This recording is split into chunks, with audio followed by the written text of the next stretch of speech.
చేసినాను. Bicycle speedometer ఇది.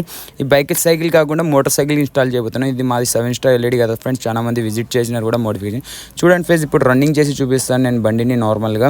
ఇప్పుడు స్పీడోమీటర్ అస్సలు ఒక్క పాయింట్ కూడా అస్సలు ఇటు అటు కదలతుకుంటుంది. చూడండి ఫ్రెండ్స్, ఇప్పుడు ఏమైనా బండి రన్నింగ్ అవుతుంది కదా, 1 కిలోమీటర్ 1 పాయింట్ స్పీడ్ అయినా చూపిస్తుందా, ఇది అస్సలు చూపెట్టలేదు. అందుకోసం నేను ఈ డిజిటల్ స్పీడోమీటర్ తీసే కనెక్షన్ మీద ఈ ఎక్స్ట్రా స్పీడోమీటర్ ఫిట్ చేసిన. చూడండి ఫ్రెండ్స్, చిన్నగా ఉంది, క్యూట్గా సింపుల్గా ఉంది, సైకిల్ది కాబట్టి.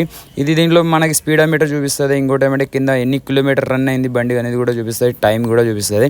దీని టోటల్ వీడియో మీరు చూడాలనుకుంటే మన యూట్యూబ్ ఛానల్లో ఉంది ఇన్స్టాలేషన్ వీడియో, మీరు పోయి చూడొచ్చు ఫ్రెండ్స్. చూడండి 25 స్పీడ్ మీద పోతుంది ఇప్పుడు బండి. మినిమం దీనిలో 2 జీరోస్ ఉన్నాయి కాబట్టి 99 స్పీడ్ వరకు చూపిస్తుంది ఫ్రెండ్స్, మీరు పోయిన స్పీడ్ వరకు. దీనిలో సెన్సార్, మ్యాగ్నెట్ సెన్సార్ ఉంటుంది ఫ్రెండ్స్. ఆటోమేటిక్గా ఇన్స్టాలేషన్ వర్క్ కూడా ఎక్కువ ఉండదు, ఈజీగా ఫిట్ అయిపోతుంది ఫ్రెండ్స్. ఆ వీడియో మీరు యూట్యూబ్లో చూసుకుంటే మీరే ఈజీగా ఫిట్ చేసుకోవచ్చు. ఇది